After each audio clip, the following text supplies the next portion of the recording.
Are you in a slump? Are you in a rut of some sorts? Honestly, I feel like everyone is going through low-key a crisis at this point. However, I got you. Tip number one is to understand why you're in a slump. I get it, girly. We are always feeling like we are on the choo-choo train to Struggleville, landing on Struggle Planet and Struggle Universe. I get it. However, if you find yourself more in a slump than usual, then maybe you can think of what's triggering it. For example, seasonal depression. It's the season for seasonal depression. La la la la la la la. Work or school, final exam season and stuff, or maybe the holidays, maybe you're feeling extra lonely. There's so many reasons why you may be in a slump, so it's definitely good to think about why you specifically are in a slump right now. For example, if you have seasonal depressions, then you can try to find activities that don't require you to go outside, because I know for myself, when I see the sun is setting at 2 p.m., that's my bedtime. I'm ready to go to sleep. Why am I going to work when it's dark, coming out when it's dark? Make it make sense, because it does not make any sense to me. And don't even mention the cold to me. I'm gonna be slipping on ice in the dark too. Damn, double homicide. Or I know I was just walking and I was in a pretty good mood, but then I started listening to sad songs. I was listening to This Is Me Trying by Taylor Swift, and then obviously I was sad because I was listening to sad music. I'm listening to sad Taylor Swift right now. I don't know if that's the move,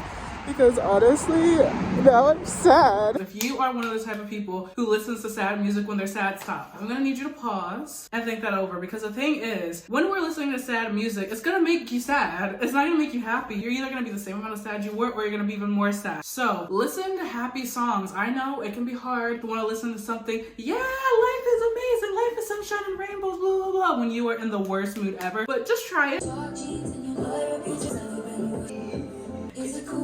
But the key is not to jump into some super Randy Barney Sesame Street type beat. Do a song that's not sad, but it's not super happy in between. I like to listen to baddie music. It's still a little angry, it's still a little okay, but then it has that beat to it, and you're like, wait, why am I twerking while I'm crying? But for example, if you have seasonal depression, one of the things you can do is find activities that don't require you to leave your house. For example, if you have roommates, you can try talking to them if you don't hate them. Oh my god, did I ever show you that video I made when I was like in high school of me doing like Reputation? Oh my god!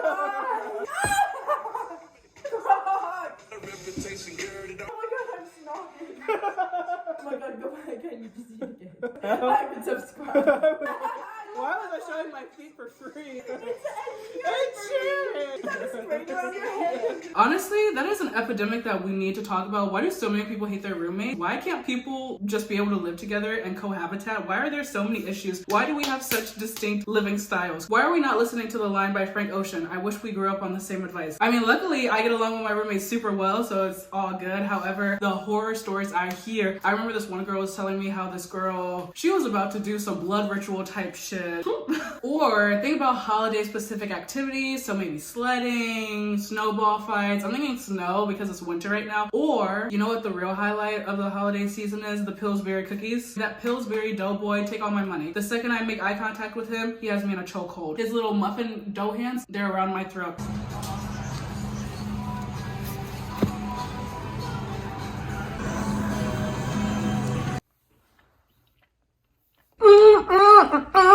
Like, those cookies hit so differently. They're not even that good. If you really think about it, if I gave you those cookies compared to a million other cookies, they're not going to be even in the top 1,000. However, there's just something about the experience of eating those cookies that just hits so entirely differently. And they don't really have them during the summer unless I'm not looking for them, but I really associate them with October to February, or no, March too, because it's St. Patty's Day. I associate that time period, Pillsbury cookies. Head empty, Pillsbury cookies. If you're stressed because of school, try to find activities that you can also do in addition so that it makes it easier. For example, when I'm working on a project, a lot of times I'll watch Netflix. If it's a research project, it's not really something I have to actively think about. It's more mindless, so I can watch. And you need to watch a show that you can't get too invested in, but also you're invested enough. For example, Manifest. I feel like Manifest or a sitcom, those are the perfect type of shows where you don't need to pay attention to every single little thing that's going on. It's not like How to Get Away with Murder or anything, but The Sex Life of College Girls, New Girl, you're invested, but you can just watch them in the background a little bit. You can also try to make your project a little bit more fun. For example, I gave a 20-minute presentation about self-esteem in the classroom, and what did I do to make it a little bit more fun? For not me, but other people as well, I made a Taylor Swift reference. She was on my presentation. She was in my slide. Harry Styles too. I closed it off. I said, when a teacher told you something bad about yourself, you just, as Taylor Swift said, you shake it off, shake it off.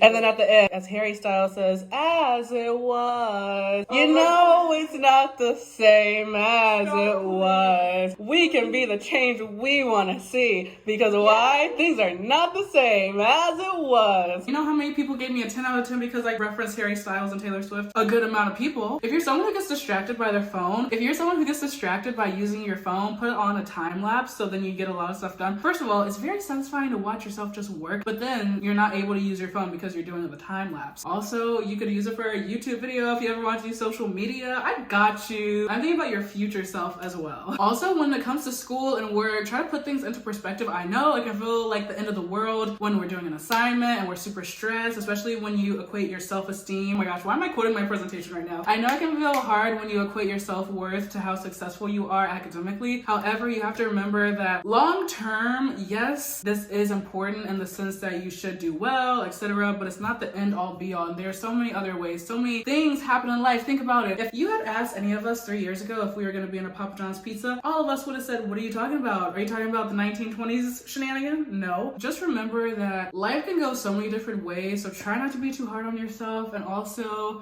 listen to You're On Your Own Kid by Taylor Swift. I'm gonna Google it for you right now so I don't mess it up. I'll sing it to you. Everything you lose is a step you take, so make the friendship bracelets, take the moment and taste it. You've got no reason to be afraid. Oh my god, what was that? I'm so sorry. I'm a fake Swifty. Do over. Everything you lose is a step you take, so make the friendship bracelets, take the moment and taste it. You've got no reason to be afraid. You're on your own, kid. Ew, that was still bad. Whatever. This is why I'm not a singer, okay? This is why I'm a YouTuber, not a singer. Bruh. This is why when I was in high school, I would audition for the lead roles in musicals, and in the theaters, the non-singing ones. I would always get the lead in the theater ones where there was no singing, but the second there was a musical, I never got the lead. I got the least amount of singing and the most amount of words. What does that say? I'm not a good singer. I was so offbeat and everything. Do I even know this song at this point? I am a fake Swifty. Whenever people are like, oh, are you a Swifty? I want to say yes, but at times like these, I have to ask myself. I would be the mole in that show. Who's the fake Swifty? What is it, The Cut? Jubilee? One of those YouTube shows where they try to figure out who the fake mole is. Who the fake mole is? Who the fake person is? That's me. She wasn't even my top Spotify artist this year. She was number 2. Numero dos. I am so fake. She can sense that I'm a fake fan, and that's why she has not liked any of my TikToks yet. Yet the day will come, maybe a comment if we're feeling crazy. Manifesting. Even though realistically I know it's probably her PR team and not actually her, but still. A girl can dream. You never know. It could be Taylor Swift behind that phone. I don't know. I'm getting so sidetracked. No, I'm like that dog from the movie Up. Squirrel, squirrel. It was so funny because I went to my friend's house and he had like 10, 12 people over. We were trying to play Cards Against Humanity, and then 4 of us would get super distracted and be like, and the other people would be like, y'all, get it together. Can we get back to the game? And we just go on so many side tangents and just, like, I don't even remember what I was talking about. If you're in a slump because you don't know what the heck you're doing with your life, trust me, babes, we are all trying to figure it out for ourselves. I know it can be so easy to compare ourselves and say, oh my gosh, this person knows what they're doing. This person knows what they're doing. Look at their life. My life sucks compared to theirs. However, it's like what I said before, putting things into perspective. Don't feel too bad about it. If you really are trying to figure out what you want to do with your life, it can be helpful to look at hobbies, what's worked and what hasn't worked. So think of past jobs, past hobbies, all these activities that you've done at some point consistently. To some degree, it could be for even just 1 week. You did it for 1 week. That's consistent enough. You can make a list of the jobs and activities that you enjoyed and the ones that you didn't, and say, why did you like them? Why did you not like them? And eventually, if you do that for a couple of jobs and activities that you did, you're gonna find overlap and you're gonna find themes. And so instead of trying to find a specific job, try to find a job that's within the theme. For example, I know myself, the jobs that I enjoyed the most were the ones where where I had the most freedom. That was my quote unquote umbrella term for what I want in a job. Instead of looking for, I don't know, remote job, try to find jobs that are more flexible. Maybe they give you a lot of paid time off, or maybe you get to go and write about all these crazy experiences. I know a lot of people are graduating soon, myself included. It can be a bit tricky if you don't know what you're doing, but you know what? It's fine. It's okay. You got this. If you are in a slump because you're bored, try to rekindle old activities that you used to find enjoyment in. I know I am someone who I loved to read as a kid. When I got in trouble, my mother, she wouldn't take away my phone, she wouldn't take away my iPad, she wouldn't take away TV time. No, she would take my books, take them to the trunk of the car, lock them, and I couldn't read. That was my punishment, and you best believe it worked. I cried. Honestly, I've read, what, 9 books this year? I have not read that much, and half of them were for school. It's an activity that I deeply love, but I just don't really do. I mean, now I do. Sometimes you just have to get yourself to do it, and at first you may think, oh, whatever, blah, blah, blah, but just kind of force yourself to do it, at least for a couple days or a week or two, just to get into the groove of things, and then see, okay, maybe this isn't for me. I'm reading this book, and it literally says, books don't work their magic on me anymore. It used to be that if I was in a funk or in the barren hinterland between sad and mad, I could just pluck any random one from my favorite shelf and settle into my fuzzy pink chair for a good read. By chapter 3, chapter 4 at the very latest, I'd be feeling better. That's literally what I'm doing right now. Bro, this man shows up 10 minutes late to their date. Well, it's not, they're forced to hang out with each other. And he shows up 10 minutes late without saying anything. I would have been gone. I give the other person 7 minutes. If they haven't contacted me saying that they're going to be late, you get 7 minutes and then you're done. I'm leaving.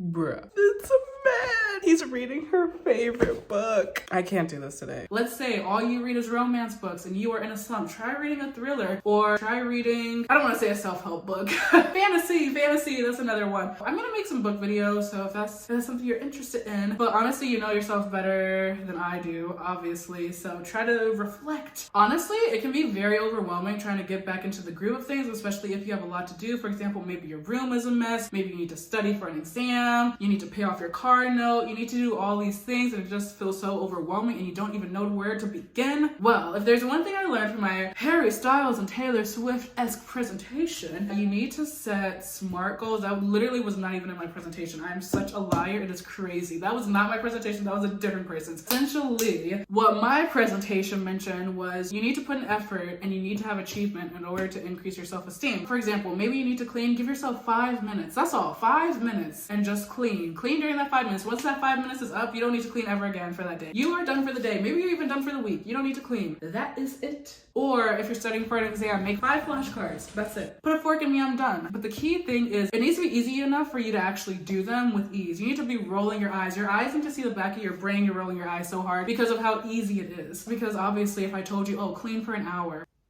who is about to clean for an hour? I'm not gonna be me. It just discourages you. Finally, you should know yourself. I know that for me personally, I just have to do things. I can make as many lists as I want. I can do all these mental notes in my head, but I just need to do it if I want to find success, or else it's never gonna happen. If I want to post on YouTube, I just have to edit the video and post it. Whereas some people are the opposite. They need to hype themselves up. They like planning and organizing. So you need tangible and specific actions. SMART goals, setting small, specific, attainable goals. Also, maybe one of the reasons that you're feeling in a slump is because you're lonely, whether it's you're lonely around other people or you're lonely as in you have no one physically around you. For whatever reason, I can make a whole other video about loneliness. I'm filming a video about how to cope with loneliness and me doing things alone, going on activities and just being by me, myself, and I. Also, I can make a whole video about what to do if you're lost and confused. If you're lost and confused about what to do with your life, be delusional. Put life on easy mode. I swear. That guy doesn't like you. He's into cats. He has a cat fetish. Are you a cat? No. You're broke? No. This is just your little character development before you become a rich millionaire. You got rejected from your dream university. It's because you're gonna meet the love of your life at the university you actually got accepted into. I can make a whole separate video about how to be delusional, and this is coming from someone who has anxiety, and I mean diagnosed anxiety. If you finish watching this video, thank you so much for watching. I really appreciate it. I make videos like this where I give advice and also book videos as well. So if you want to get into reading, I got you. If you want more videos like this, I got you. So thank you so much for watching. I appreciate it. Subscribe, comment down your best tip for getting out of a rut.